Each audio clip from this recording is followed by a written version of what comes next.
A little boy finds a baby in a manger at the church's nativity scene on Christmas Eve. What the priest discovers changes everything. On the crisp evening of Christmas Eve, the small town of Willow Creek bustled with festive cheer. The church at the heart of the town, St. Anthony's, had its doors wide open, its interior illuminated by the warm glow of countless candles. Father Elias, the devoted parish priest, had spent the day preparing the nativity display, ensuring every detail of the manger scene was perfect for the midnight mass. Nearby, 7-year-old Samuel roamed the pews, his eyes wide with wonder at the grandeur of the church. He was drawn to the nativity scene, where the porcelain figures of Mary, Joseph, and the animals surrounded a small, empty cradle meant to symbolize the Christ child.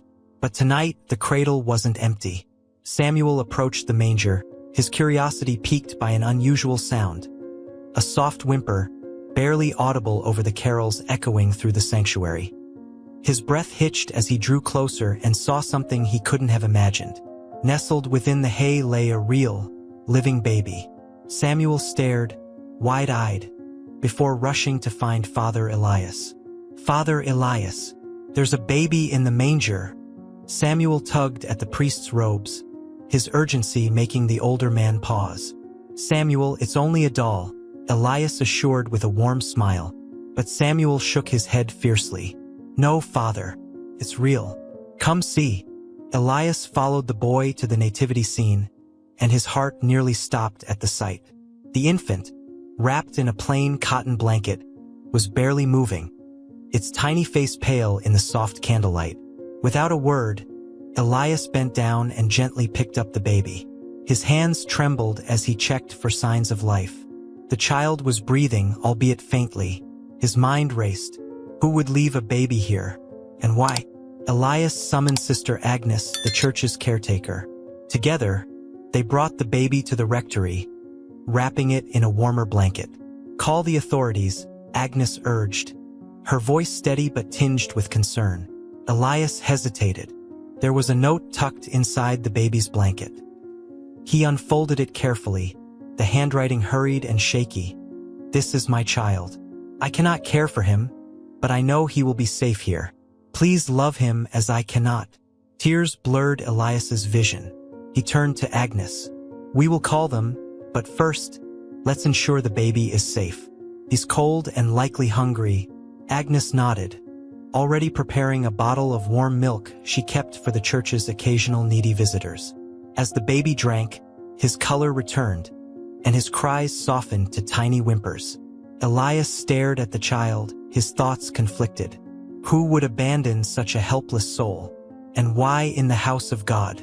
Outside, the town continued its celebrations, unaware of the miracle unfolding within the church.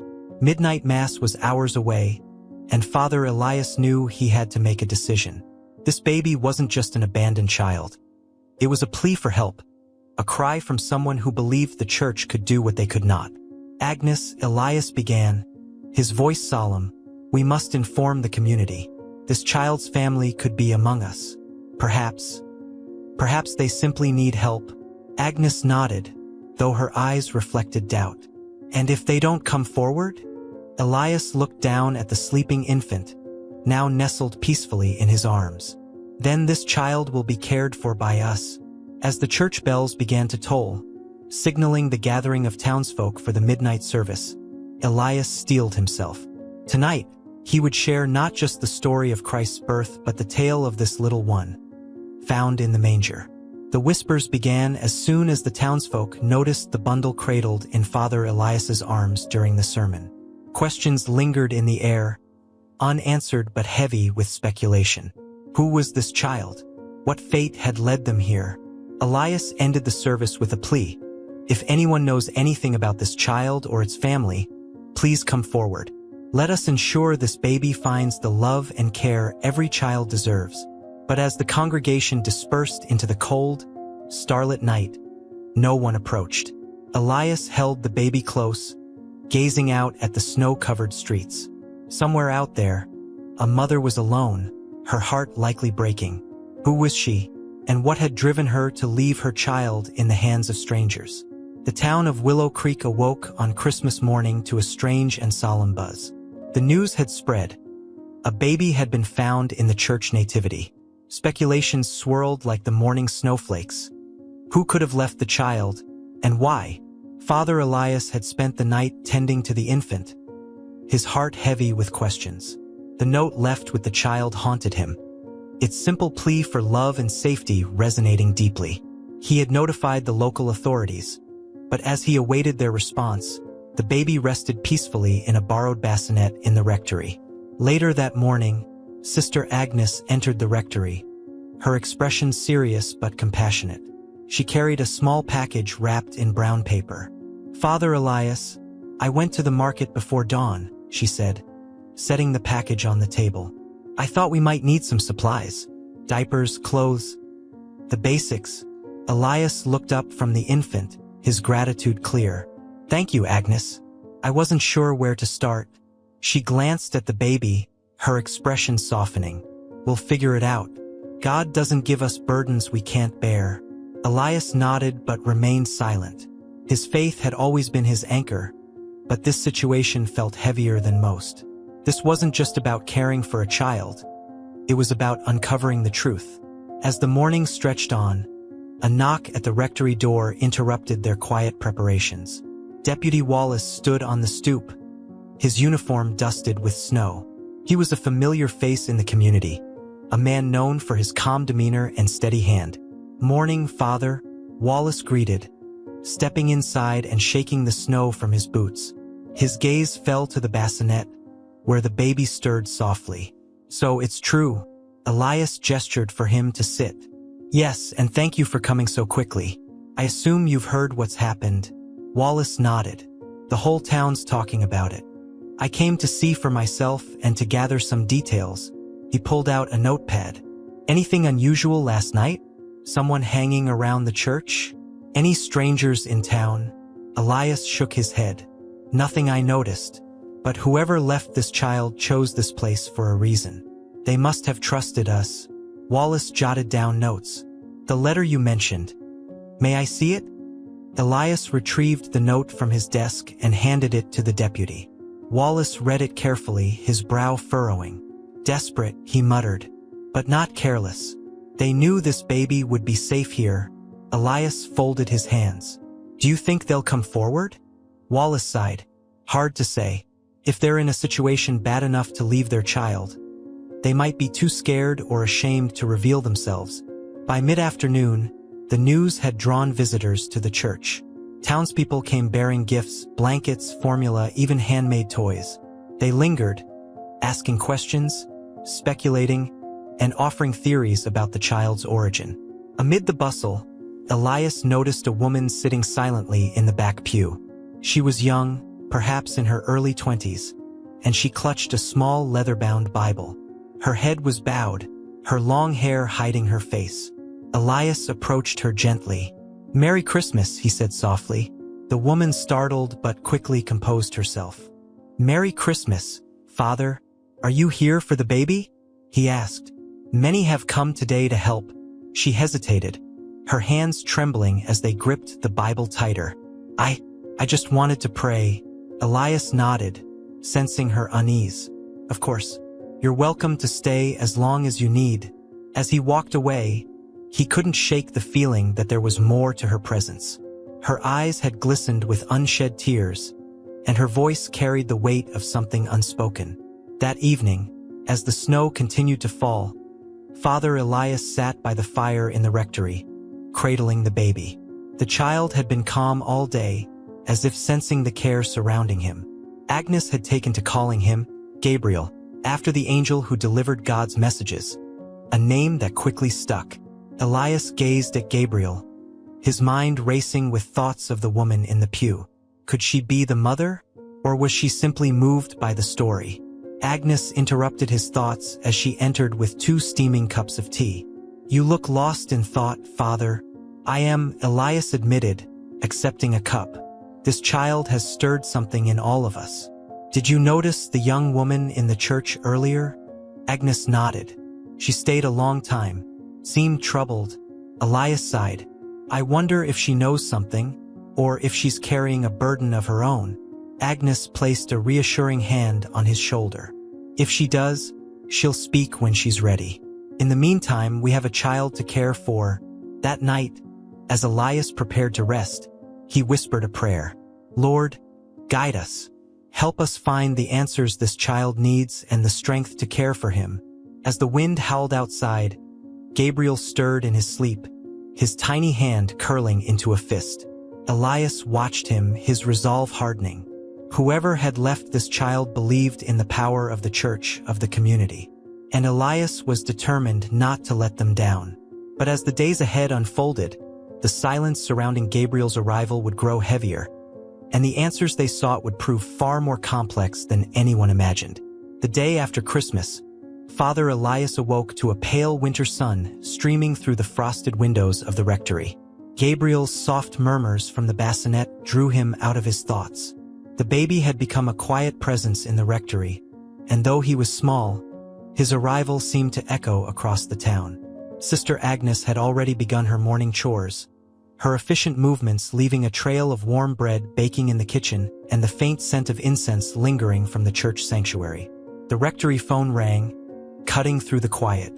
Elias answered to find Deputy Wallace on the line. "Father, we may have a lead," Wallace said without preamble. Elias's breath caught. "Tell me." A local grocer reported seeing a young woman acting suspiciously on Christmas Eve, Wallace explained. She bought formula and diapers and asked about the church's midnight service. He said she seemed anxious. Elias immediately thought of the young woman in the pews. "Did he give you a description?" "Early 20s, long dark hair, pale. Matches what you described of the woman in the church yesterday," Wallace confirmed. "We're looking into it, but I wanted you to know. This might be the mother." The hours that followed were a blur of activity. Agnes tended to Gabriel while Elias visited the grocer to learn more. Mr. Halston, the store's elderly owner, recounted the encounter in detail, describing how the woman had lingered near the counter, hesitant to make eye contact.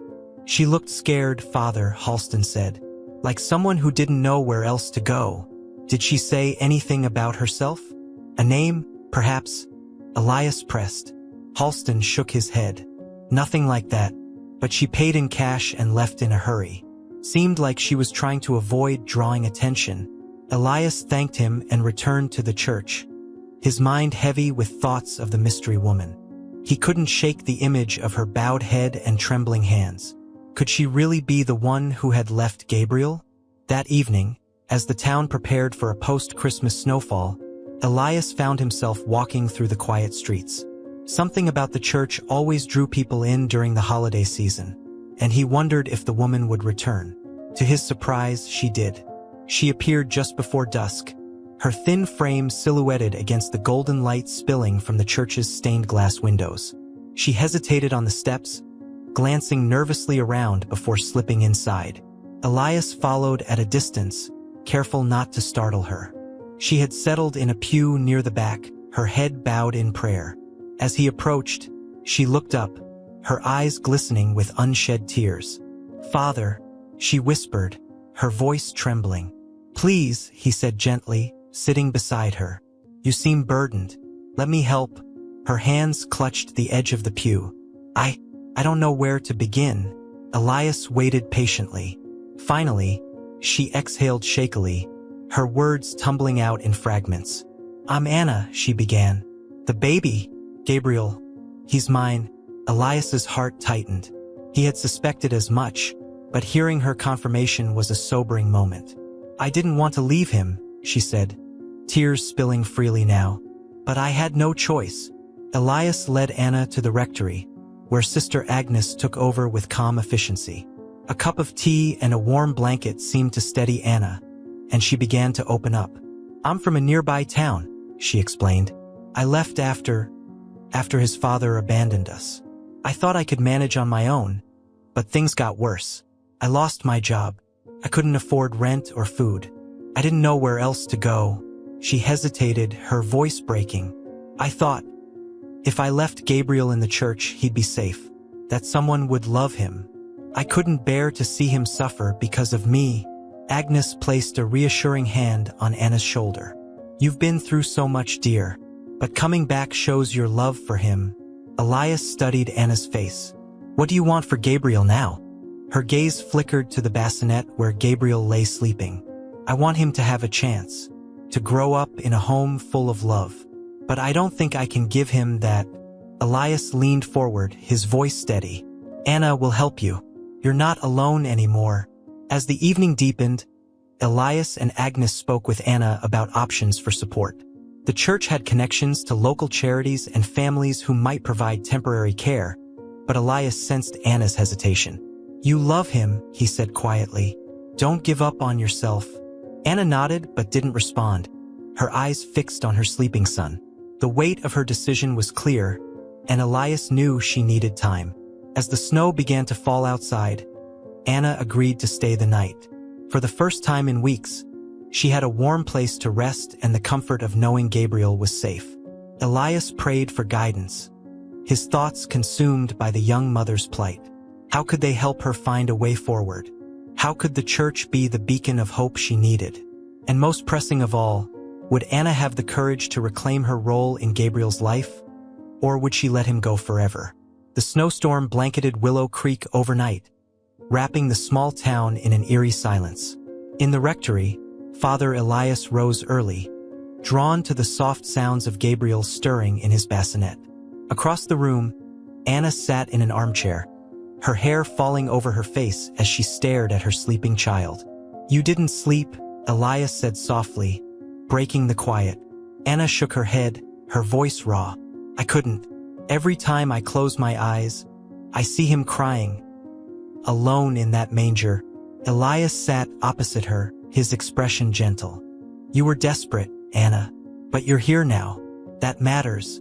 She nodded, though her shoulders remained hunched under the weight of guilt. I don't know if I deserve to hold him again. Elias leaned forward. The love you've shown by coming back proves otherwise. But the question is, what do you want for Gabriel?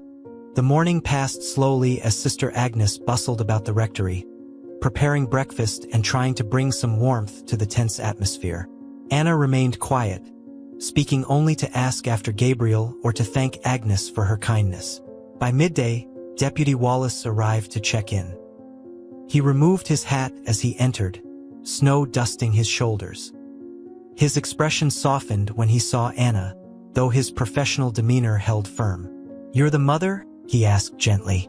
Anna nodded, clutching her hands together. Wallace sat down at the table, glancing briefly at Elias. Anna, I'm here to help, but I need to know if there's any danger to you or Gabriel. Are you running from someone? Anna hesitated, her eyes darting to Elias. No, she said finally. I'm not running. I couldn't take care of him. I had nowhere to go. Wallace nodded. That makes things simpler, but I'll still need to file a report. You understand? Anna bit her lip and nodded again. Will they take him from me? She asked, her voice barely audible. Wallace hesitated, looking to Elias for guidance. Not necessarily, Elias said. The church and community will support you. Anna, if you choose to keep him. The hours that followed were filled with delicate discussions about Gabriel's future. Wallace stayed to outline Anna's rights as a mother and the options available to her. Meanwhile, Agnes arranged for a social worker to visit the rectory the following day. Anna sat quietly through it all, her face unreadable. Later that evening, after Gabriel had been fed and put to sleep, Elias found Anna in the sanctuary of the church. She stood before the nativity scene, her arms wrapped around herself. You chose this place for a reason, Elias said, stepping beside her. Why? Anna's eyes filled with tears as she looked at the manger. It felt safe, like someone here could do what I couldn't. Anna, you love Gabriel, Elias said. You don't have to face this alone. The church, the town will help you, but you have to decide if you're ready to fight for him. Her voice trembled. And if I'm not enough? Elias placed a hand on her shoulder. God doesn't ask us to be perfect, only to try. That night, Anna sat by Gabriel's bassinet, her fingers lightly tracing the edge of the blanket. Her heart ached with the weight of her choices. Keeping him meant facing an uncertain future, struggling to provide, to be strong when she felt so weak. But letting him go meant losing the tiny piece of herself she loved most. As the snow continued to fall outside, Anna whispered a prayer she hadn't spoken in years. "Help me, God. Show me what's right."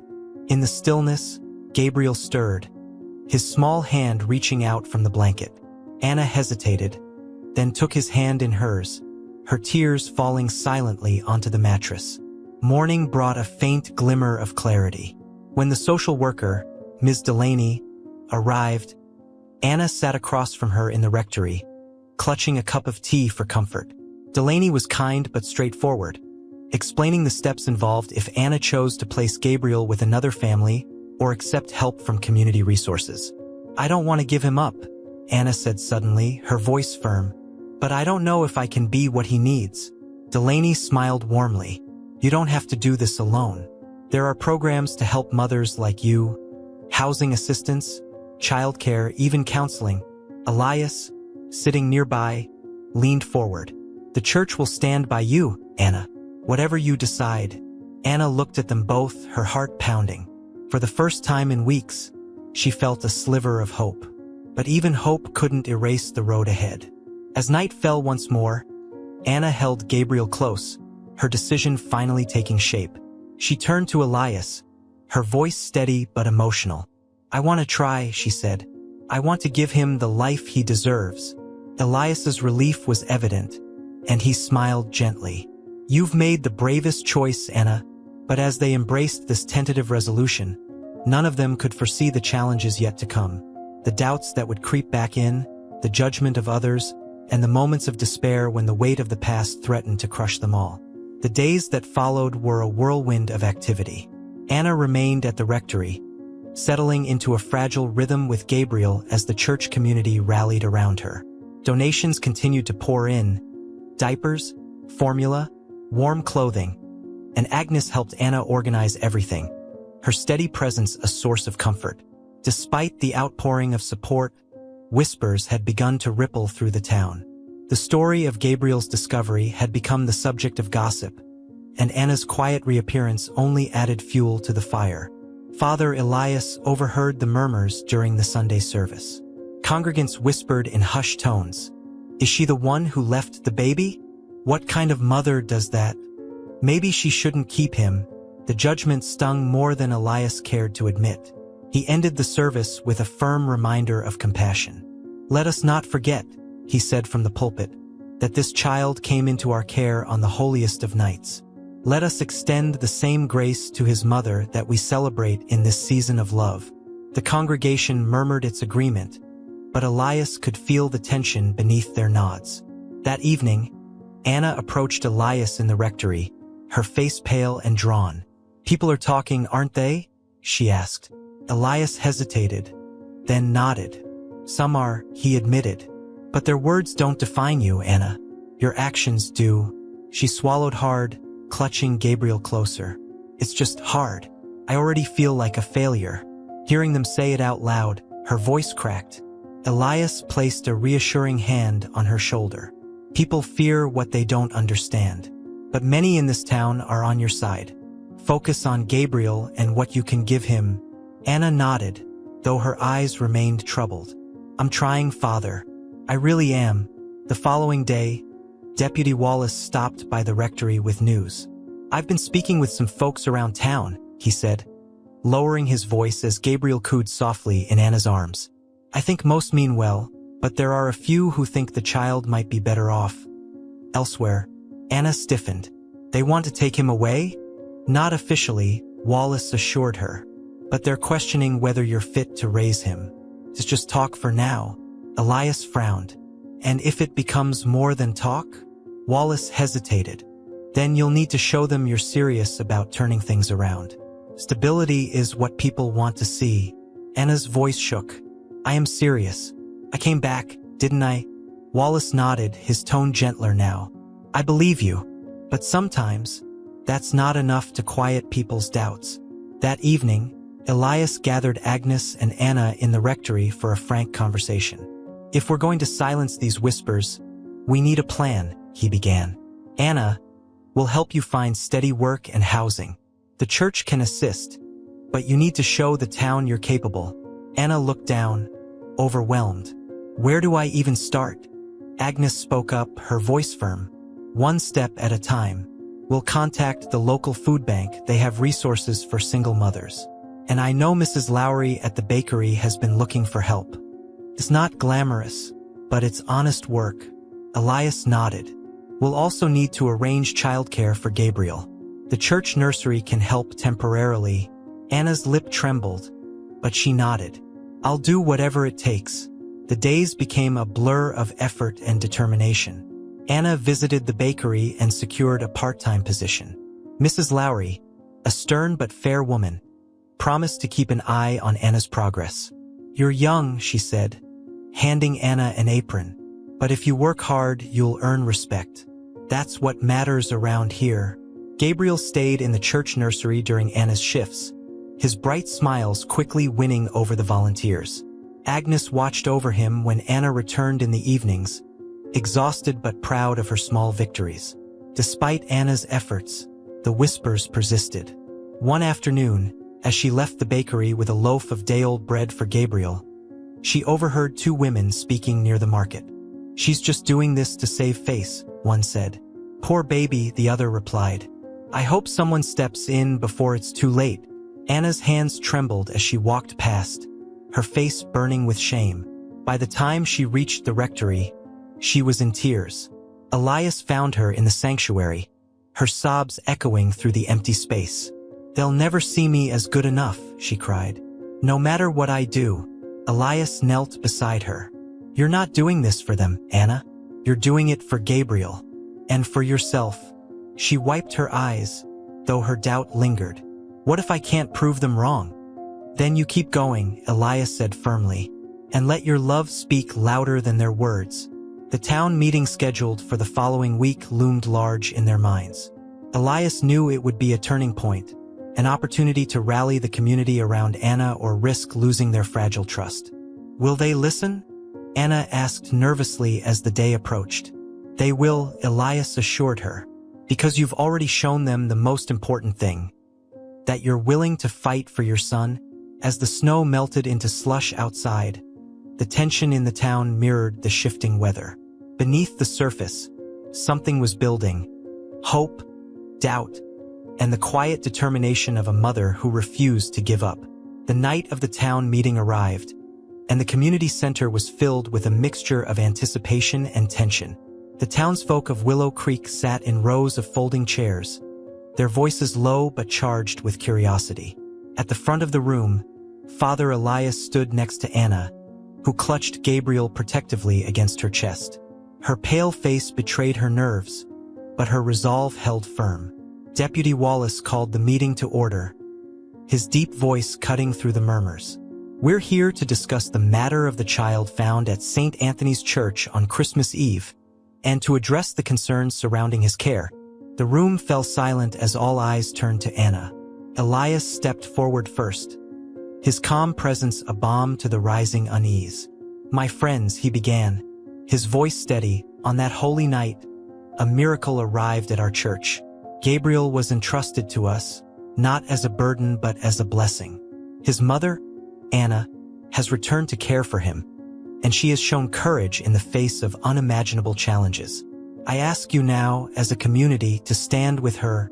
The silence lingered before an older man, Mr. Carmichael, raised his hand. "Father Elias, we all love our town, and we want what's best for the boy. But how do we know she's capable? Leaving him in that manger doesn't inspire confidence." Anna flinched, her grip tightening on Gabriel.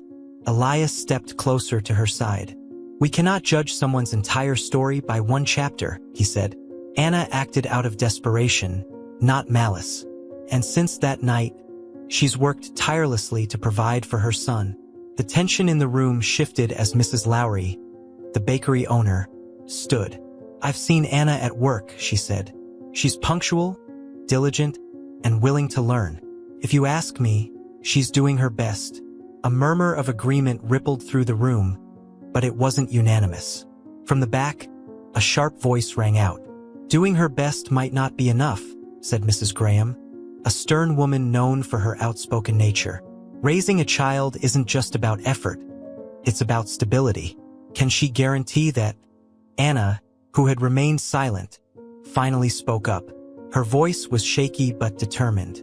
I can't guarantee everything will be perfect, she admitted, but I can promise I'll give Gabriel all the love I have, and I'll never stop trying to give him the life he deserves.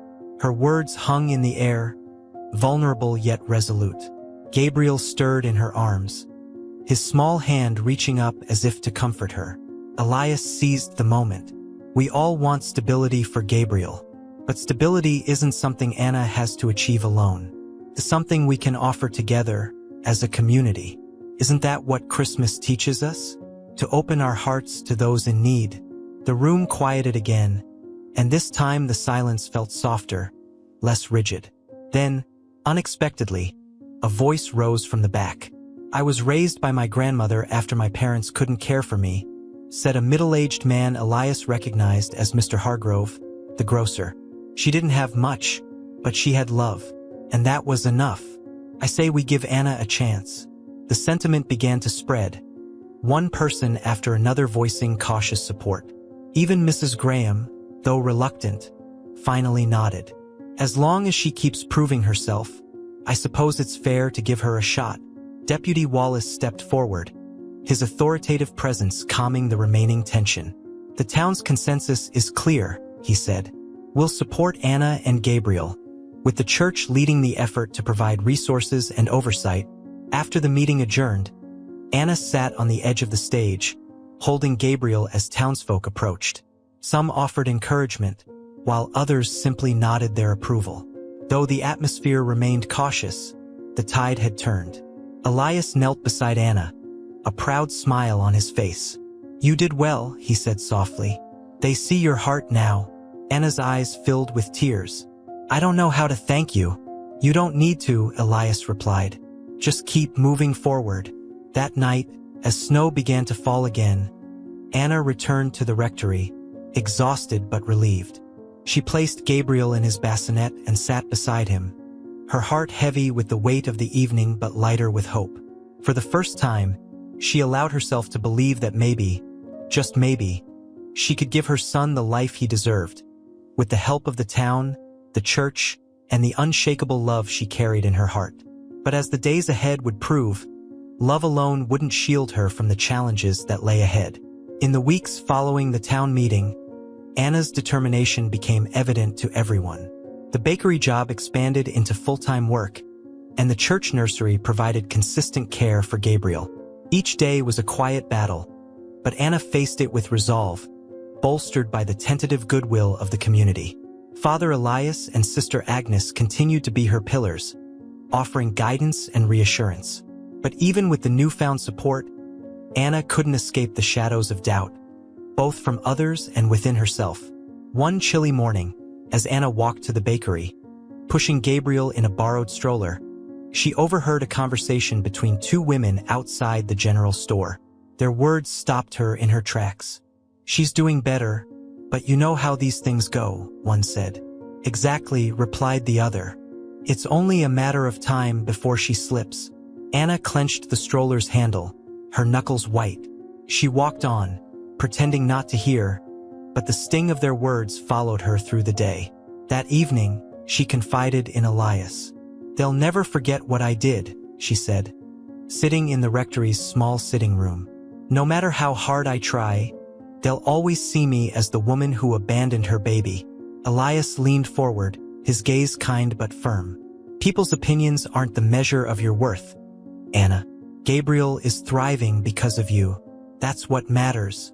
Anna nodded, though her eyes betrayed lingering doubt. I just wish I knew for sure that I'm enough. As winter melted into early spring, a letter arrived at the rectory addressed to Anna. It was written in neat, formal handwriting and bore the seal of the county's child welfare office. Anna's hands trembled as she opened it.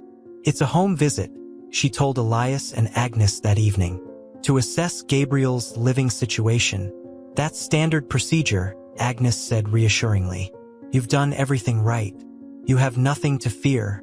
But Anna couldn't shake the nerves that gripped her. What if they decided she wasn't capable? What if they took Gabriel away?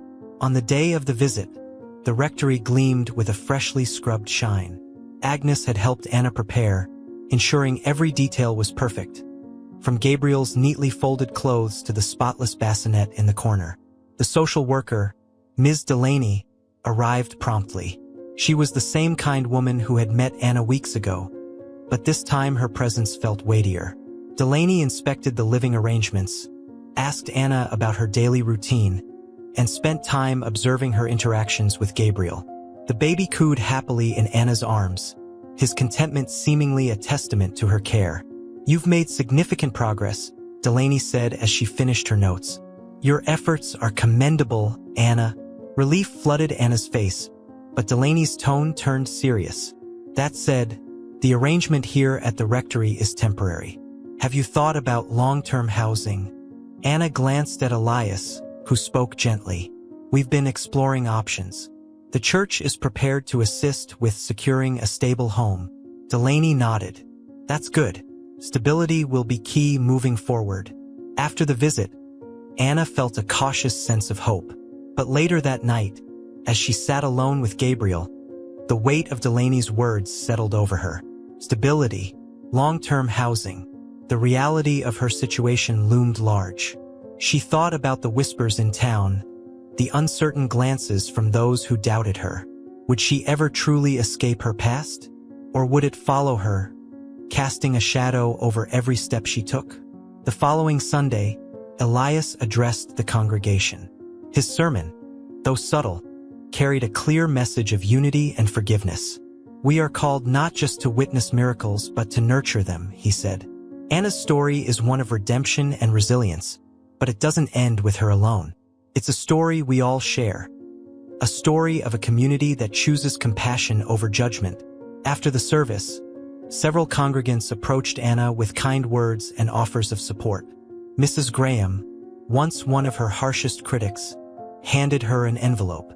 "It's not much," she said gruffly, "but it might help with a deposit on a place of your own." Anna opened the envelope later to find a modest sum of cash. Tears filled her eyes as she realized the tide was truly turning. That evening, as Gabriel slept peacefully in his bassinet, Anna sat with Elias and Agnes, discussing her next steps. "There's a small apartment available above the bakery," Agnes said. "Mrs. Lowry mentioned it could be a good fit." Anna hesitated. "I'm afraid to take that step. What if I fail?" Elias leaned forward, his voice steady. "You won't, because you've shown that you're willing to fight for Gabriel and for yourself. And you're not alone, Anna. We'll be here, every step of the way." Anna looked at Gabriel, his tiny hand curled into a fist.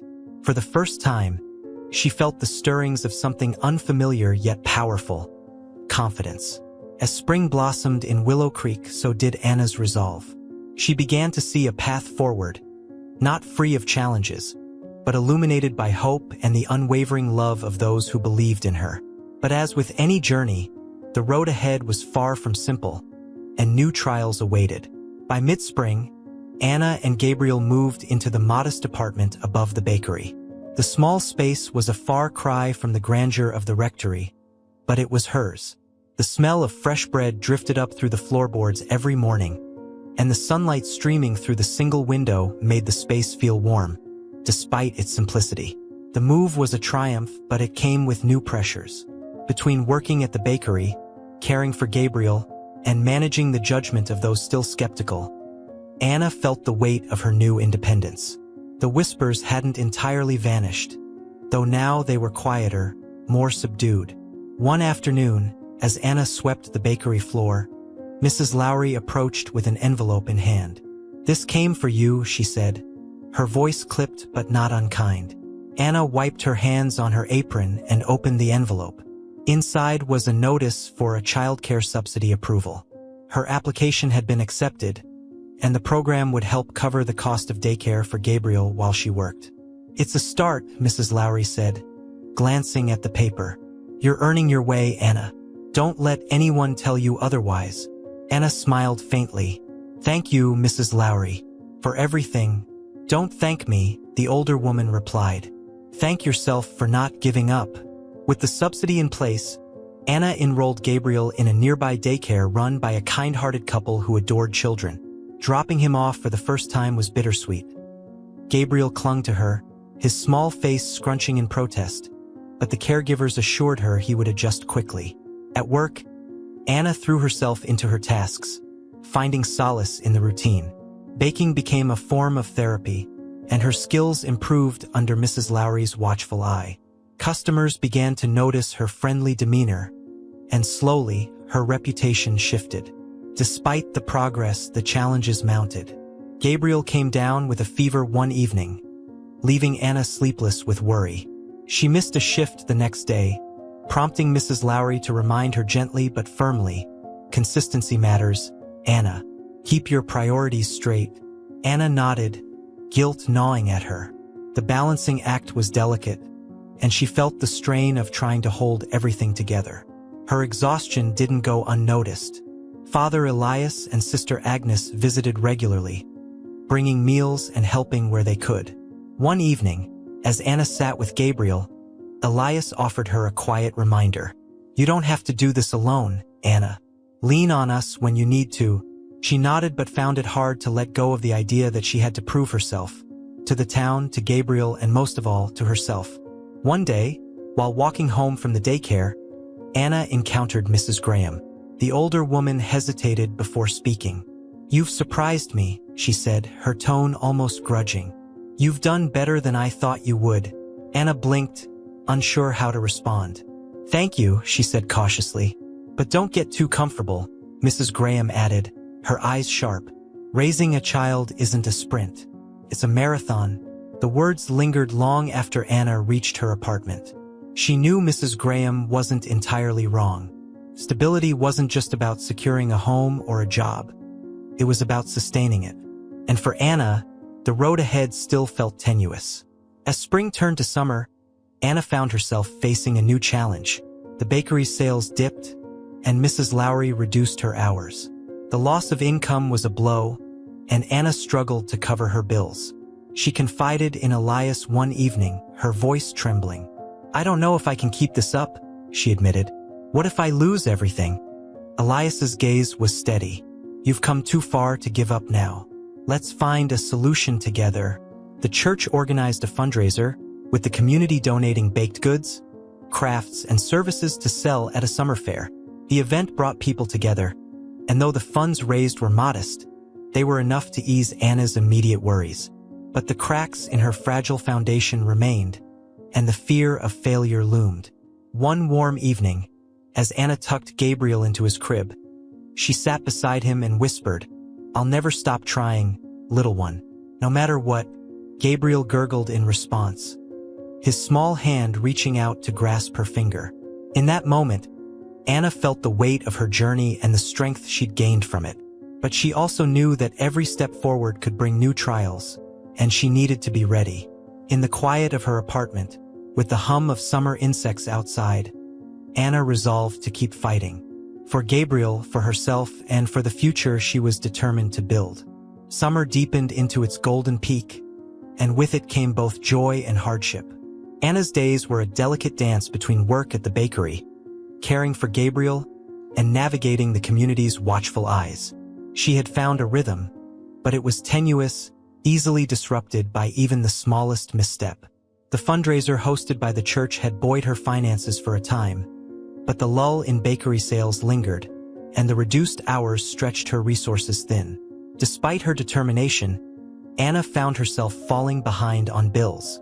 Anxiety settled in like a constant ache, tightening her chest each night as she lay awake beside Gabriel.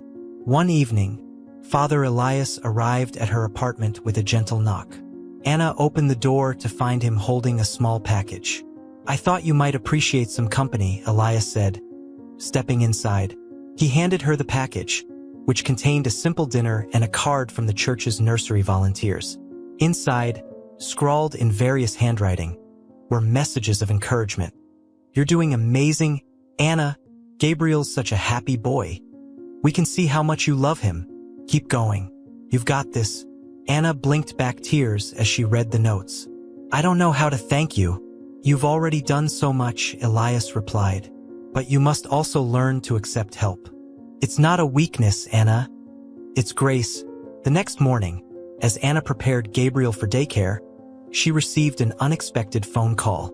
It was Ms. Delaney, the social worker. Anna, I've got some news, Delaney said.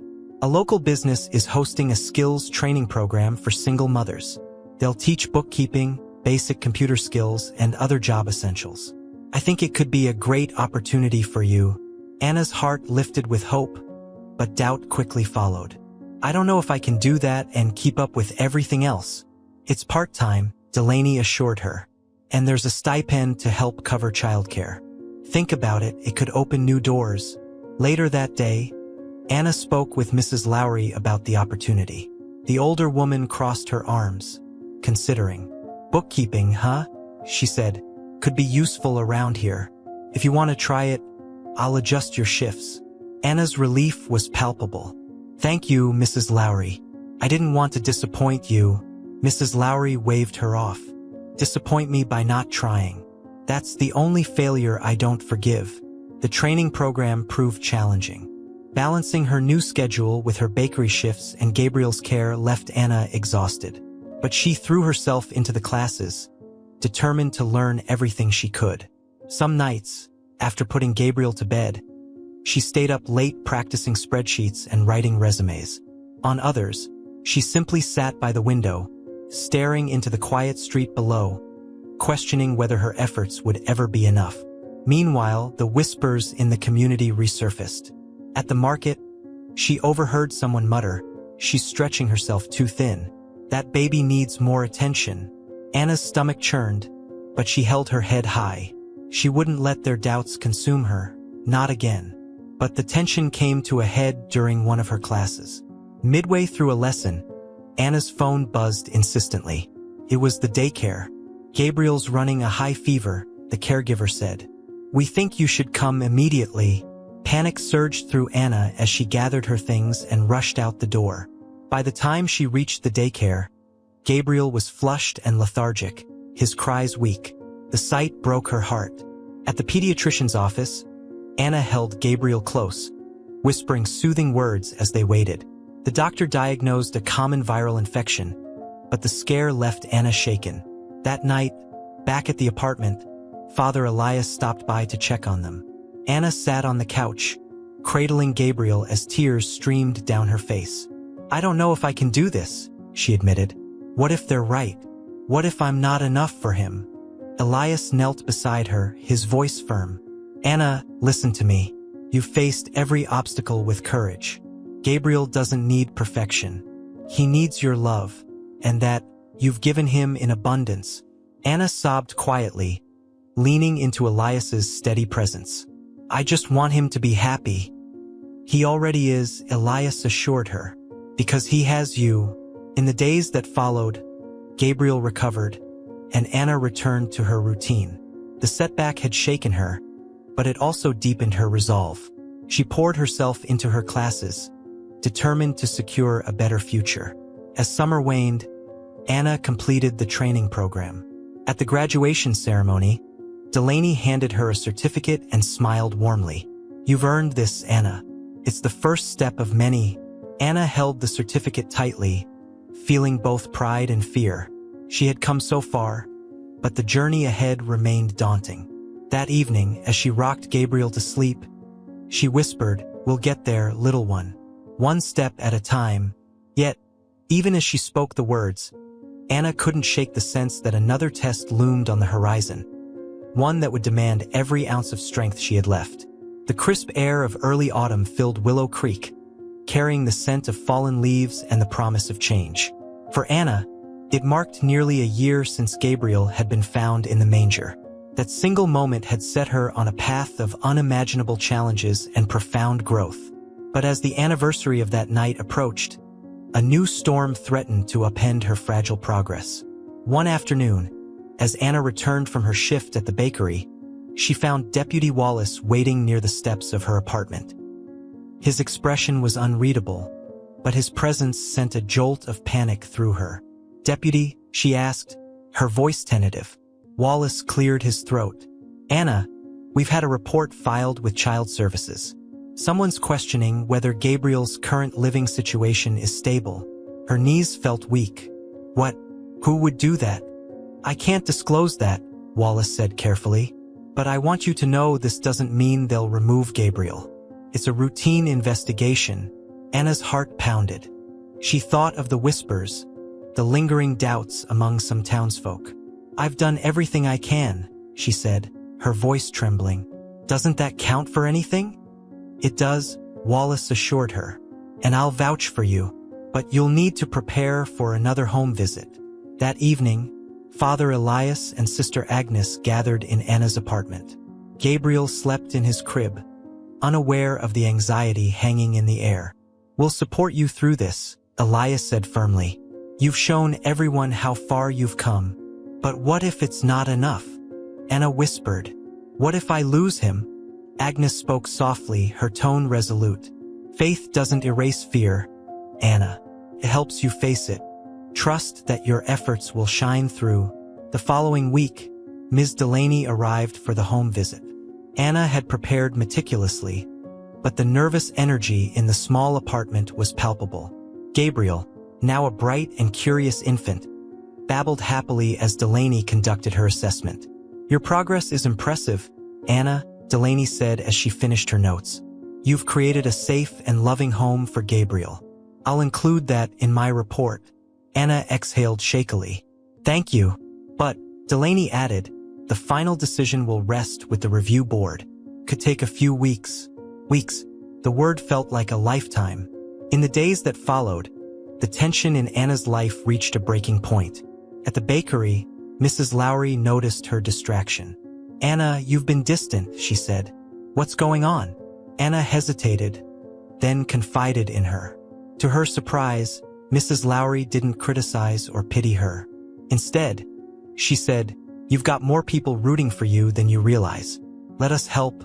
Word spread quietly among the community, and soon, a wave of support emerged. Congregants from the church, parents from the daycare, and even skeptics like Mrs. Graham began to rally behind Anna. They wrote letters of character, detailing her growth and devotion to Gabriel. When the day of the review board's decision arrived, Anna felt a mix of dread and hope. She sat in her apartment, clutching Gabriel as she waited for the call. Finally, her phone buzzed. She answered with trembling hands. Anna, Delaney said, her tone warm. I'm happy to tell you that the board has determined Gabriel's placement with you is in his best interest. They've officially closed the case. Tears streamed down Anna's face. Thank you. Thank you so much. You've earned this, Delaney said. Keep building the life you've started. That Sunday, the church held a special service. The nativity scene was already being prepared for the coming season, a reminder of the miracle that had started it all. Elias spoke to the congregation, his voice filled with emotion. A year ago, a child was left in our care. Since then, we've witnessed the power of love and determination. Anna's journey reminds us that redemption is not a solitary act. It's a shared effort, made possible by faith, perseverance, and community. Anna sat in the front pew, Gabriel in her arms. As the congregation stood in applause, she felt the weight of her struggles lift. She wasn't alone. She never had been. That evening, as the first snowflakes of the season fell, Anna stood by the window, watching Gabriel sleep. Her heart swelled with gratitude for the church, for the community, and for the second chance she had been given. You were my miracle, she whispered to Gabriel. And now I'll be yours. The snow fell steadily outside, covering Willow Creek in a blanket of quiet beauty. For the first time in a long time, Anna felt at peace. She knew there would be challenges ahead, but she also knew she had the strength and the support to face them. The manger that had once cradled Gabriel now stood empty in the church, but its message remained. Love, faith, and hope could transform even the darkest of nights. The end.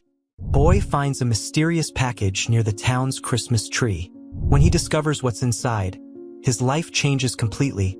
The winter sun began to set early over the quaint town of Evermere, casting long shadows from the massive Christmas tree erected at the heart of the town square. It was a local tradition, the tree standing as a centerpiece of joy, adorned with twinkling lights and ornaments lovingly donated by the townsfolk. Beneath its boughs, presents wrapped in colorful paper piled up, a charity drive where families could leave or collect gifts anonymously. Nathan Fletcher, a 12-year-old with a knack for curiosity, wandered through the square, bundled in his worn red jacket. His mother, Evelyn, worked at the nearby bakery, leaving him with hours to explore after school. Nathan had a habit of making up stories about the people who donated or received these mysterious gifts. This afternoon was no different until something odd caught his eye. Amid the festive boxes, there was one package that stood out. It wasn't wrapped neatly like the others, but instead bundled haphazardly in brown paper. The twine around it was fraying, and a hastily written note was taped to the top. Unlike the vibrant packages beside it, this one seemed forgotten, as if someone had placed it there and left in a hurry. Nathan's heart raced as he crouched by the package. He looked around to see if anyone was watching but found only a few people passing by, their attention elsewhere. His fingers trembled as he reached for the note. It read, "For the finder. Open only if you have kindness in your heart." Nathan felt a chill, not from the December air but from the words. A part of him hesitated. Was this some sort of prank? But his curiosity was too strong. He decided he'd take it to his mother first. Inside the bakery smelled of cinnamon and freshly baked bread, warmth spilling out as Nathan pushed through the heavy wooden door. Evelyn was at the counter, attending to the last rush of customers before closing time.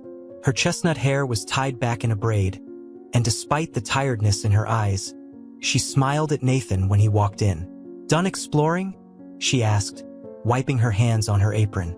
"Not yet," Nathan said, pulling the package from under his jacket. "I found this near the tree. Look, Mom. It has a note." Evelyn frowned slightly as she read it. "Strange. Maybe it's a part of the charity drive." "I don't think so. It's too messy. Can we open it?" His eyes sparkled with anticipation. Evelyn considered for a moment before nodding. "All right, but let's be careful." Nathan eagerly tore the paper away, revealing an old wooden box, scratched and weathered.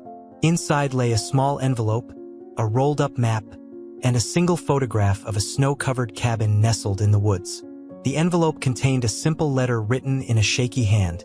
"To the one who opens this box, this is a token of hope.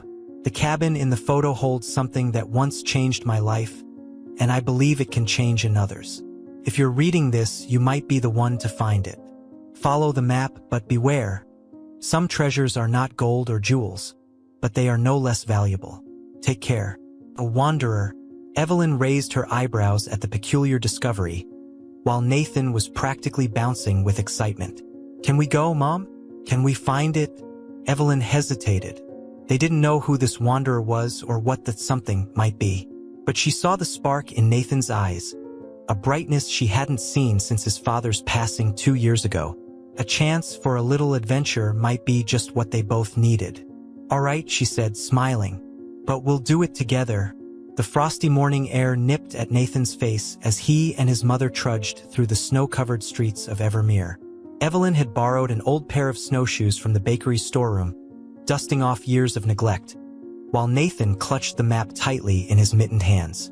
The photograph of the cabin had been tucked into his jacket pocket for safekeeping. The map itself was simple, more a hand-drawn sketch than a detailed guide. It outlined a winding path through the forest just outside town, with the cabin marked near the edge of a frozen lake. "Stay close, Nathan," Evelyn said, her voice carrying both excitement and caution. "If this starts to look unsafe, we're heading straight back." Nathan nodded, his breath visible in the crisp air.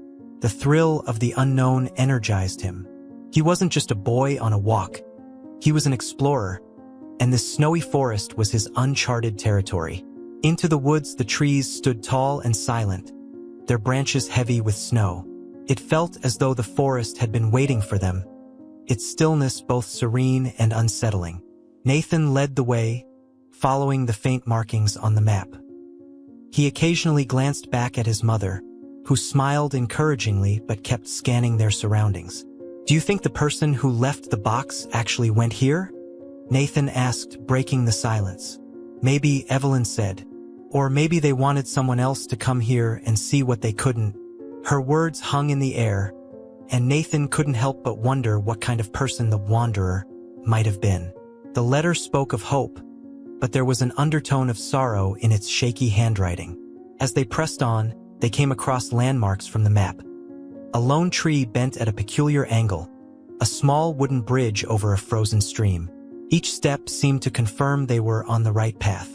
But then they reached the edge of the forest, and the landscape opened to reveal the lake. The cabin, there it is, Nathan exclaimed, pointing. Across the icy expanse was the cabin from the photograph. Its roof sagged under the weight of snow, and the windows were fogged and frosted over. Smoke no longer rose from its chimney, and the place exuded an air of abandonment. Evelyn hesitated. The ice might not be stable, Nathan. We'll go around the lake. It took them an extra 20 minutes to circle the lake safely, and by the time they reached the cabin, the afternoon sun was dipping lower. Up close, the cabin looked even older, with patches of wood missing from its exterior and the door slightly ajar. Do you think it's empty? Nathan whispered. There's only one way to find out, Evelyn replied. Pushing the door open, they stepped inside. Dust motes danced in the faint light that filtered through the dirty windows. The air smelled of damp wood and something faintly metallic. A single table stood in the center of the room, and on it lay a locked chest, its iron hinges rusted but intact. Nathan's heart raced as he approached the chest. There was no key in sight, but carved into the wood was a phrase, "Only with an open heart." What does it mean? Nathan asked, glancing at his mother. Evelyn knelt beside him, studying the chest. Maybe it's not a physical key we're looking for, she said. Something about this place feels symbolic. Let's look around. Clues in the cabin. Nathan began searching the shelves, which were stacked with old books and trinkets. One book caught his eye, a journal with a cracked leather cover. He opened it carefully, revealing pages filled with sketches, notes, and musings. Nam, look at this. Evelyn joined him as he flipped through the pages. Most entries were mundane, detailing weather conditions and repairs to the cabin. But one stood out, written in bolder, shakier handwriting. The heart finds what the eyes cannot see. Leave something behind to gain everything ahead. They exchanged a glance. What should we leave behind? Nathan asked, frowning. Evelyn thought for a moment before reaching into her coat pocket and pulling out a small necklace. It was a simple silver chain with a tiny heart pendant, something she'd worn for years. This, she said softly. It's special to me, but maybe it's what the chest needs. A leap of faith. Nathan watched as Evelyn placed the necklace on the chest. For a moment, nothing happened. Then, a soft click echoed in the cabin. The chest's lid creaked open. Inside was no treasure in the traditional sense, no gold, no jewels. Instead, there were photographs, letters, and a single locket. Evelyn picked up the locket and opened it, revealing a picture of a young girl and an older woman, both smiling brightly. It's a memory, Evelyn whispered, her voice thick with emotion. Nathan reached for one of the letters, its edges yellowed with age. As he read it aloud, they began to understand the story of the wanderer.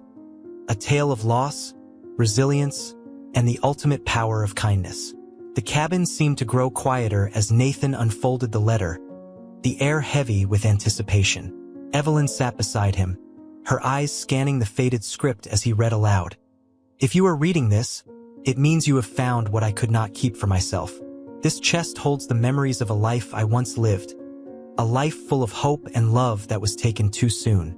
I leave these here not to mourn but to inspire.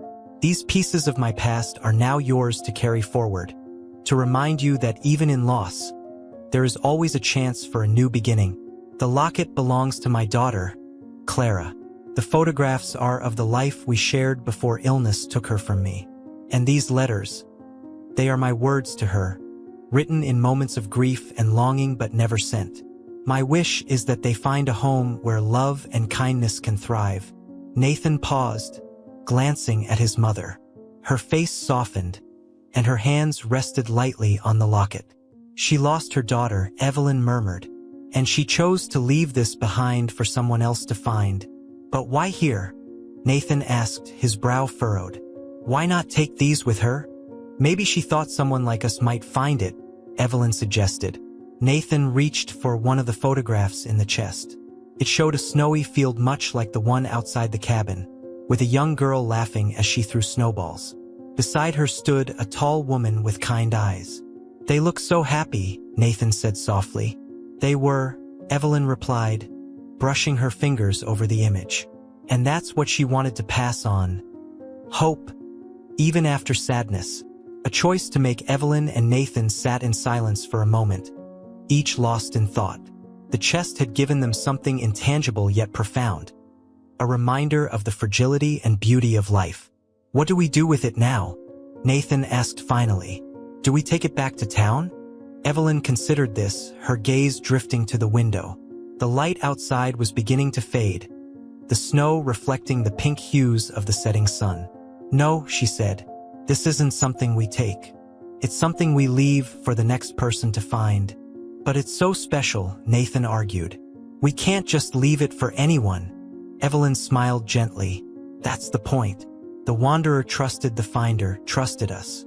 Now, we have to trust the next person. Nathan wasn't entirely convinced but nodded. What about the locket? Should we leave it too? Evelyn hesitated. She opened the locket again, staring at the photograph inside. After a long pause, she slipped the chain over her neck. We'll take this with us, she said. Not to keep but to find a way to honor the wanderer's memory.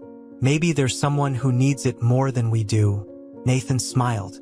Like a treasure hunt. Exactly, Evelyn replied. Back to town. The walk back to Evermere felt lighter somehow. The weight of the chest's secrets no longer pressing on them.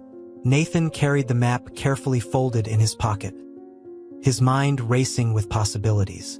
What if we could find more about the wanderer? He asked. What if there's more to the story? Evelyn laughed softly. I think we've found enough for one day. Let's start with something simple. A hot chocolate and some rest. The warm glow of the town's streetlights greeted them as they stepped out of the forest. The square was bustling with evening activity, families laughing and enjoying the Christmas festivities. As they passed the tree, Nathan stopped. He glanced at the pile of gifts and then back at his mother. Do you think maybe the chest was a gift too? He asked. Evelyn looked at him thoughtfully. It could be a gift for anyone willing to open their heart. A new mystery. Later that night, as Nathan lay in bed staring at the ceiling, the locket sat on his nightstand. He couldn't shake the feeling that their adventure wasn't over. Who was Clara? And why had the wanderer chosen this town, this tree, to leave her memories behind? The snow continued to fall outside, blanketing Evermere in silence. Somewhere in the stillness, a story waited to be discovered, and Nathan was determined to find it. The following morning, Nathan could hardly wait to continue investigating the mystery of the wanderer and the locket. Over breakfast, he laid the photograph, map, and journal entries across the kitchen table while Evelyn sipped her coffee. Mom, there has to be something in these notes we missed, he said, flipping through the journal for the third time.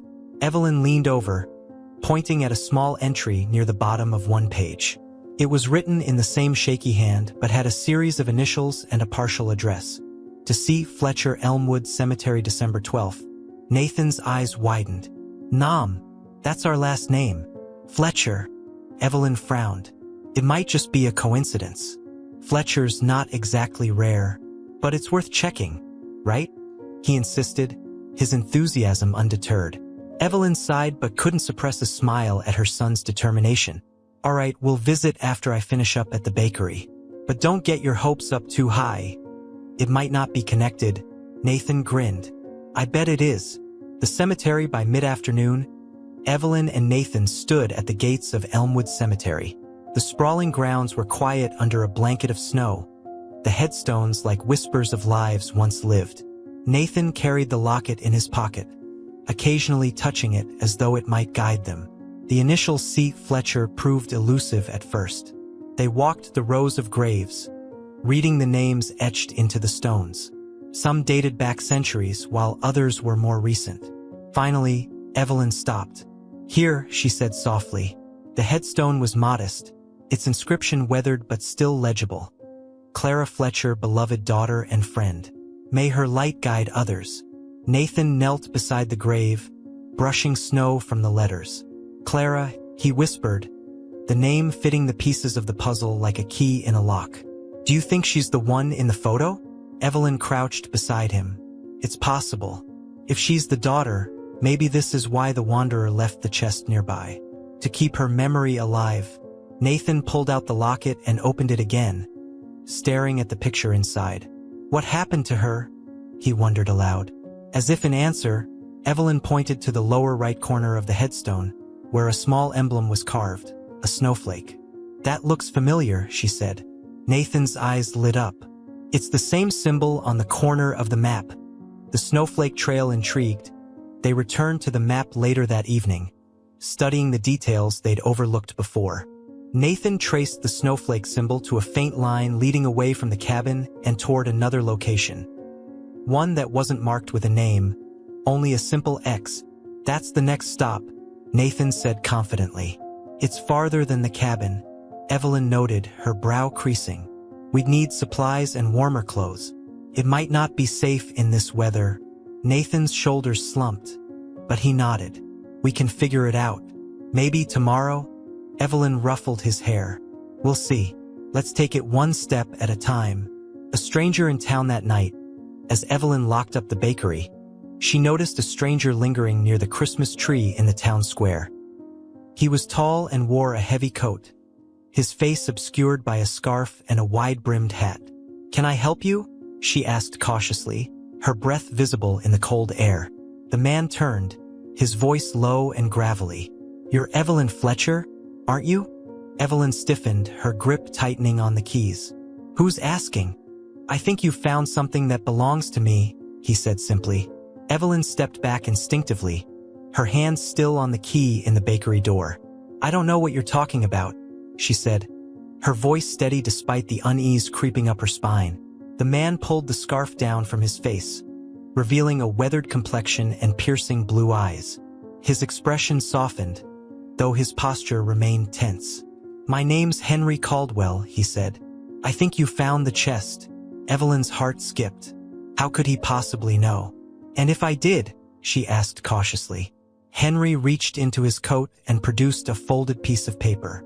It was old and yellowed, but Evelyn immediately recognized the map. Because I left it there, he admitted. Evelyn's breath caught.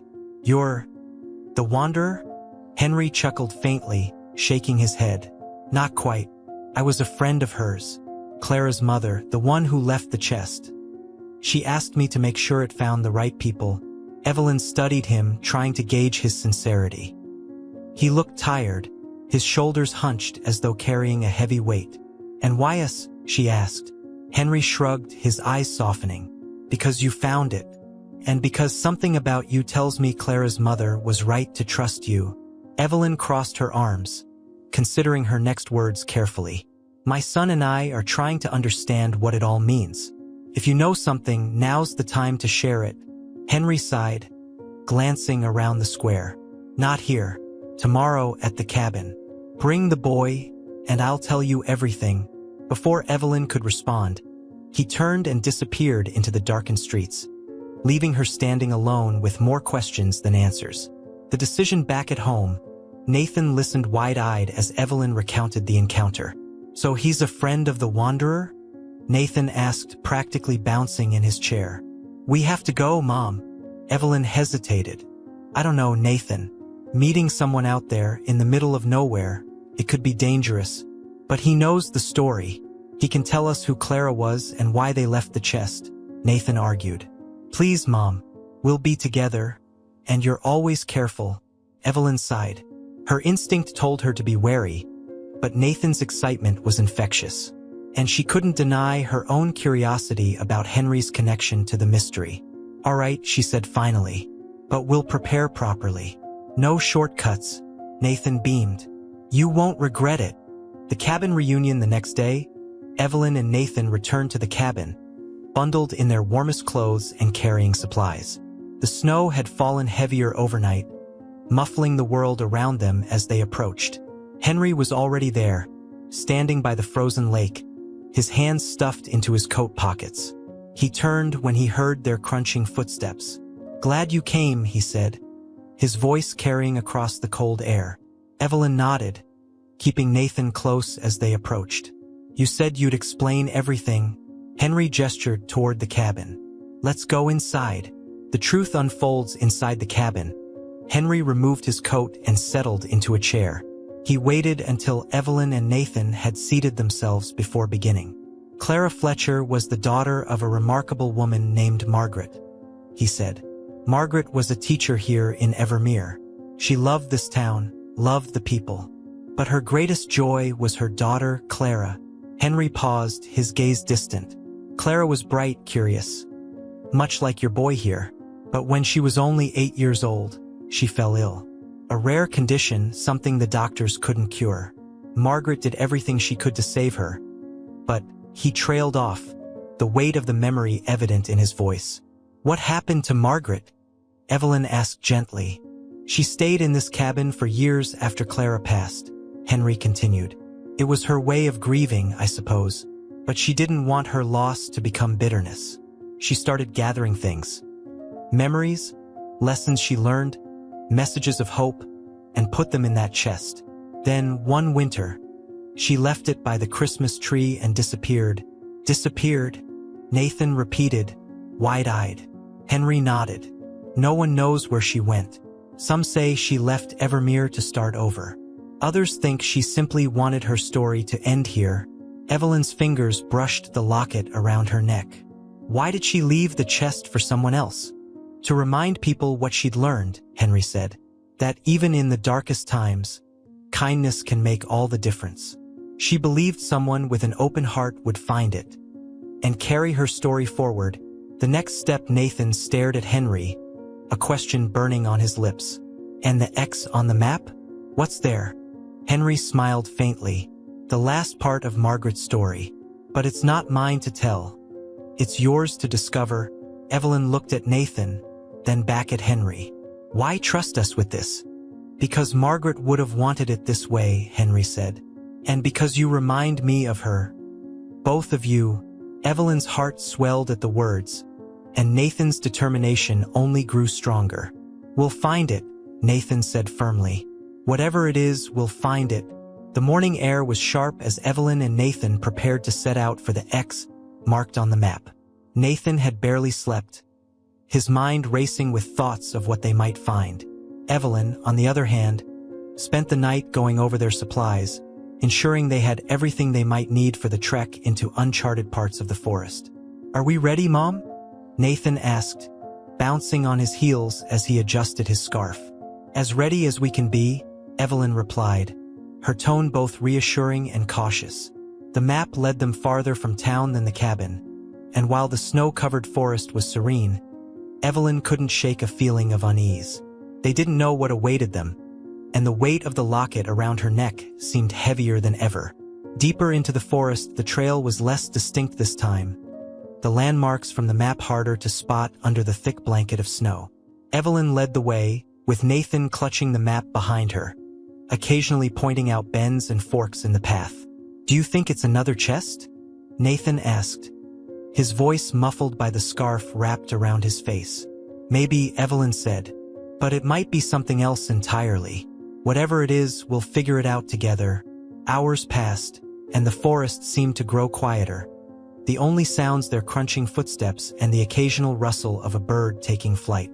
Just as Evelyn began to wonder if they had taken a wrong turn, Nathan stopped abruptly.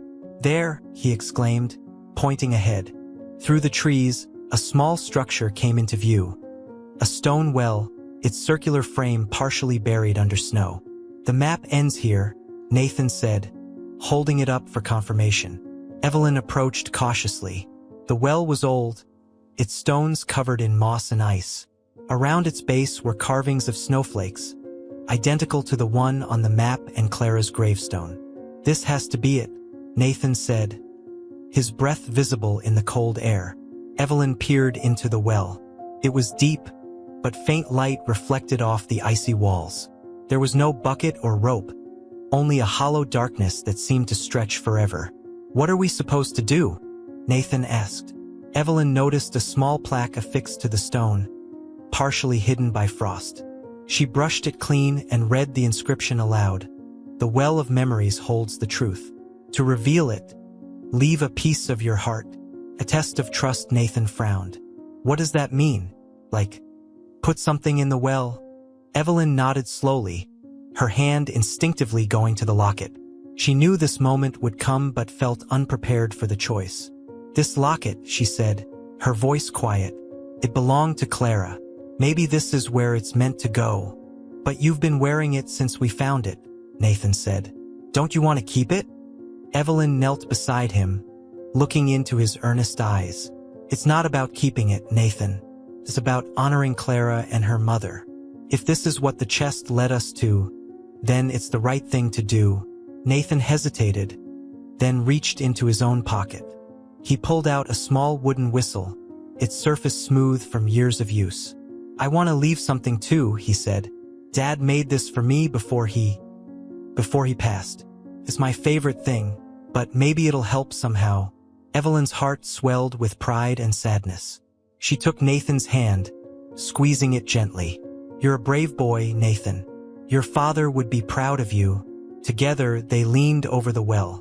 Evelyn held the locket, and Nathan held the whistle. With a nod, they let the objects drop into the depths. For a moment, there was silence. Then, from deep within the well, a soft glow began to rise. The glow of truth, the light grew brighter, illuminating the forest around them. Nathan stepped back in awe as the glow resolved into a shimmering orb that hovered above the well. Inside the orb, images began to form, fragments of a life long gone. They saw Clara as a young girl, her laughter filling the cabin as she played in the snow. They saw Margaret writing letters by candlelight, her face etched with both sorrow and determination. Then, a final image appeared. Margaret placing the chest beneath the town's Christmas tree, her expression one of peace. The orb pulsed gently, and Evelyn felt a warmth in her chest, a connection to something far greater than herself. "Mom, it's beautiful," Nathan whispered, his voice full of wonder. Evelyn nodded, tears brimming in her eyes. "It's their story, Nathan. And now it's part of ours." A new beginning. As the orb faded, the forest seemed to come alive with sound once more. Evelyn and Nathan stood in silence, the gravity of the moment settling over them. "What happens now?" Nathan asked. "We carry it with us," Evelyn said. "Not the locket or the whistle, but what we've learned. Kindness, hope, and the strength to move forward, even when it's hard."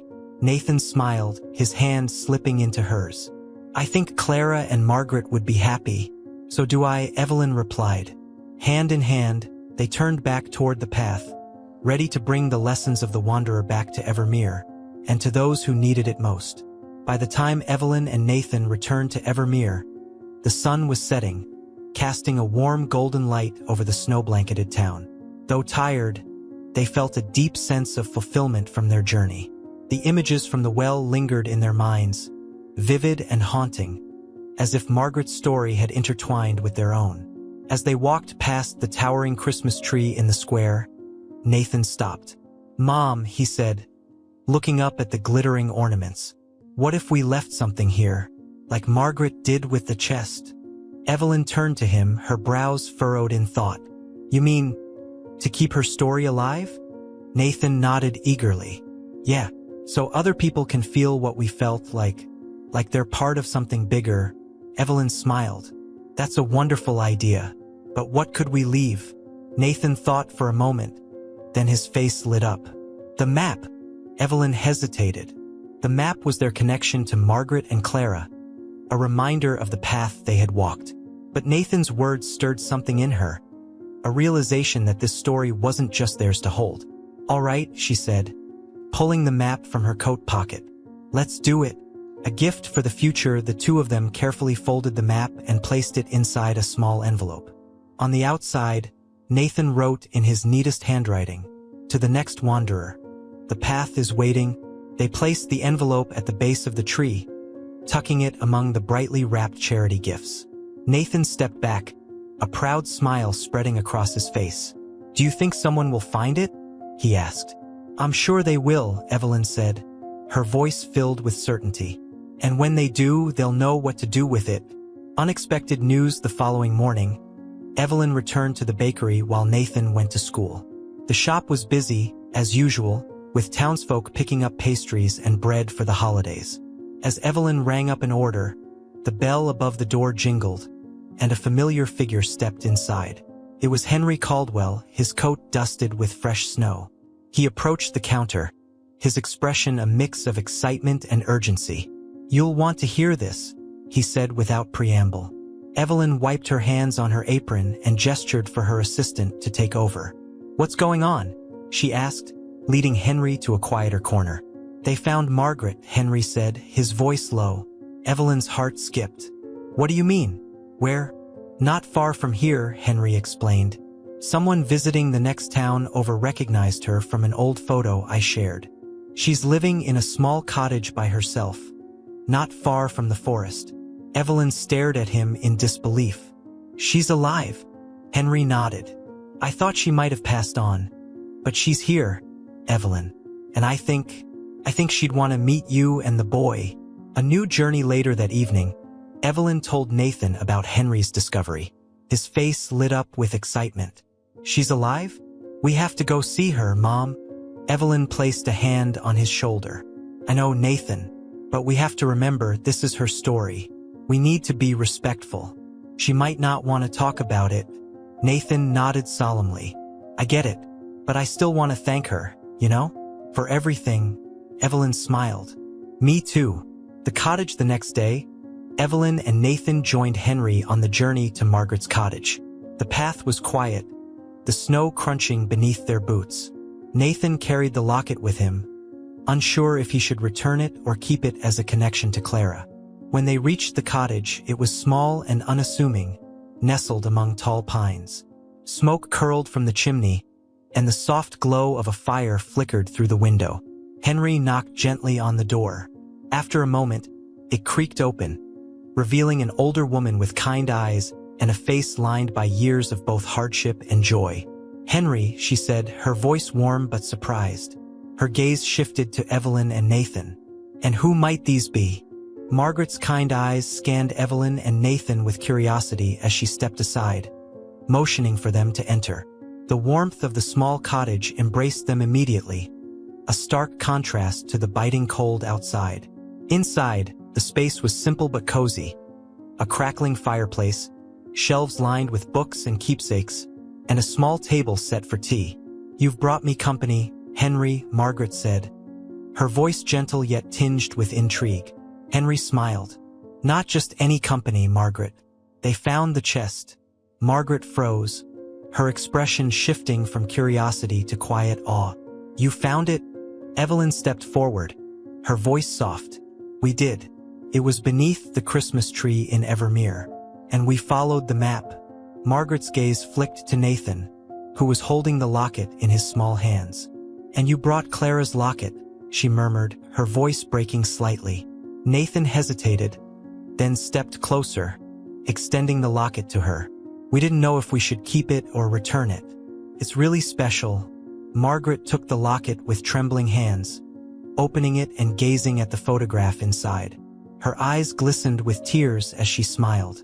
Clara, she whispered, you've kept her memory alive.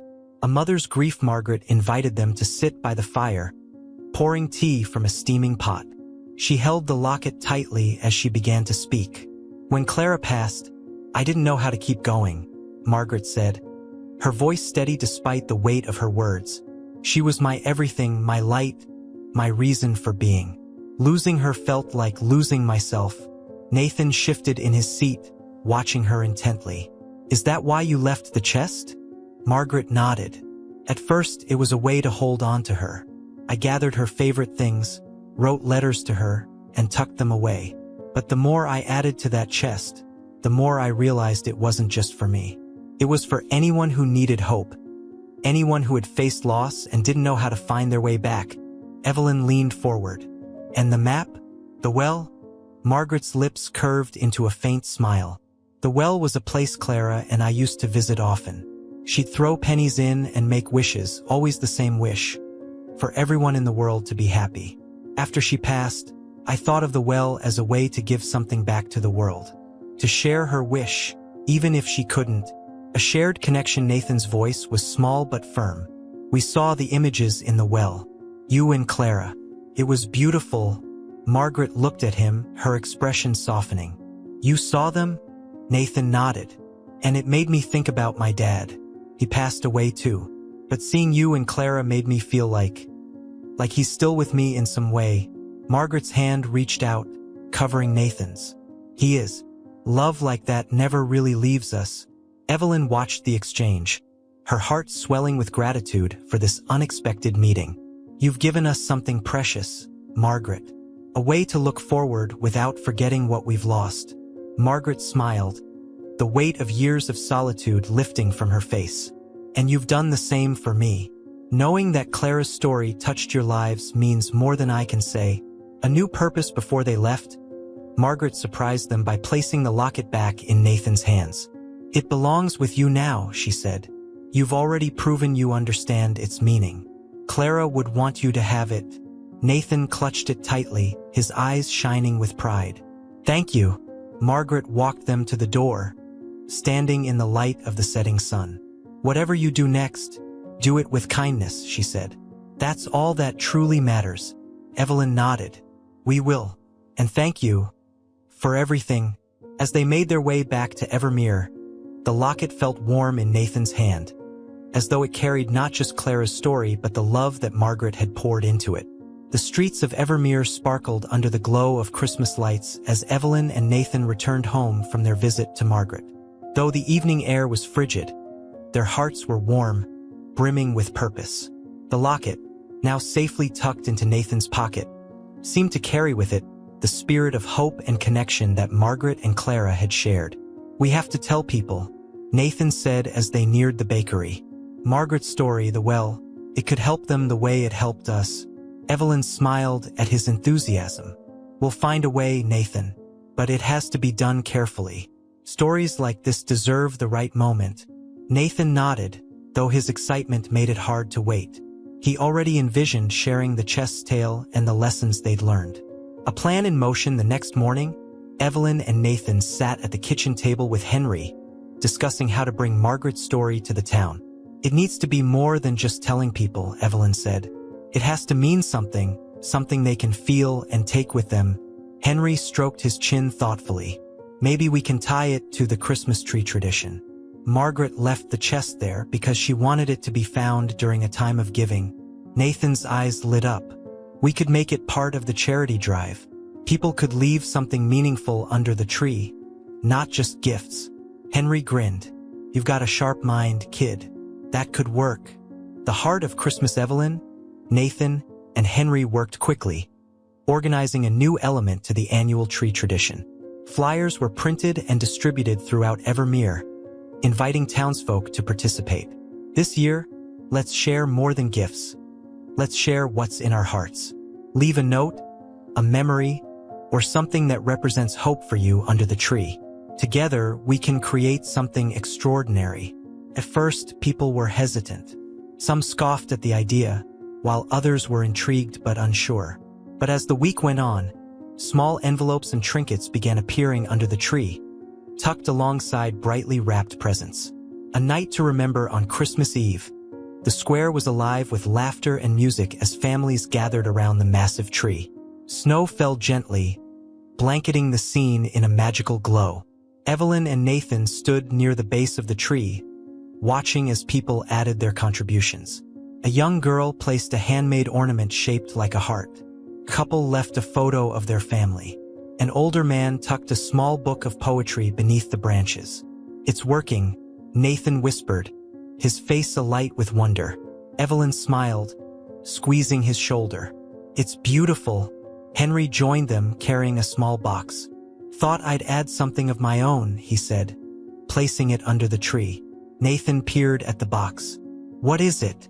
A letter, Henry said simply. For Margaret, to thank her for what she's given us. An unexpected gift. As the crowd admired the tree, a young boy approached Nathan. Hey, he said shyly. I saw your flyer. My mom and I left something under the tree. Nathan smiled. That's amazing. What did you leave? The boy held out a folded piece of paper. A note about my dad. He passed away, but he loved Christmas. I think he'd like it. Nathan felt a lump in his throat as he took the boy's hand. He'd love it, he said. The boy grinned, then ran back to his family. Evelyn watched the interaction, her chest swelling with pride. A town united as the evening wore on, the townsfolk began sharing their stories with one another. Memories of loved ones, hopes for the future, and reflections on the season. The square transformed into more than just a gathering place. It became a space for connection and healing. Nathan looked up at the tree, its lights twinkling against the night sky. Do you think Margaret would be proud?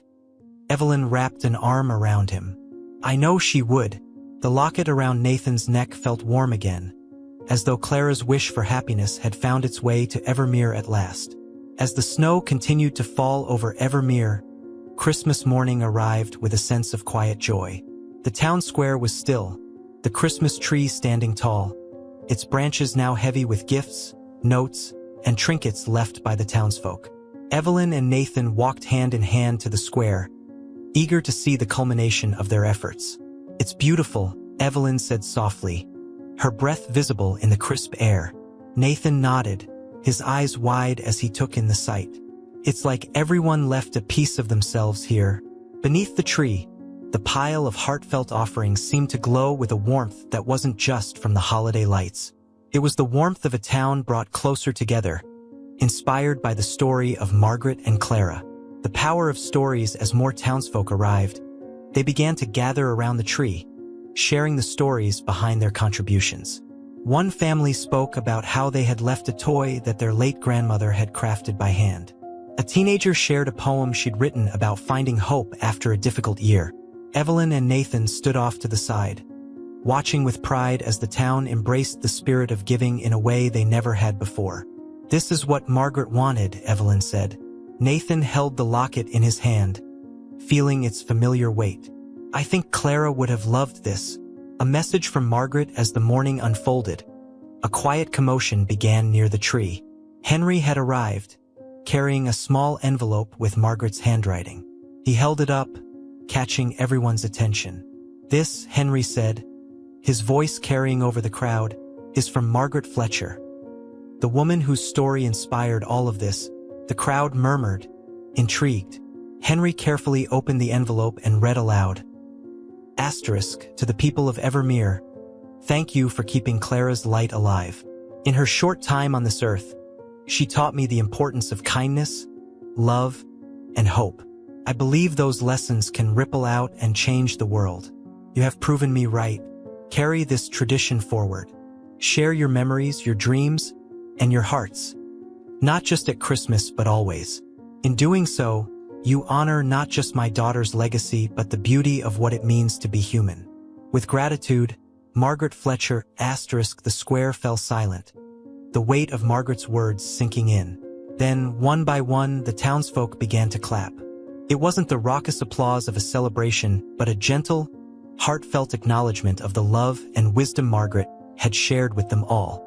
A future filled with hope. As the crowd began to disperse, Nathan and Evelyn stayed behind, gazing at the tree.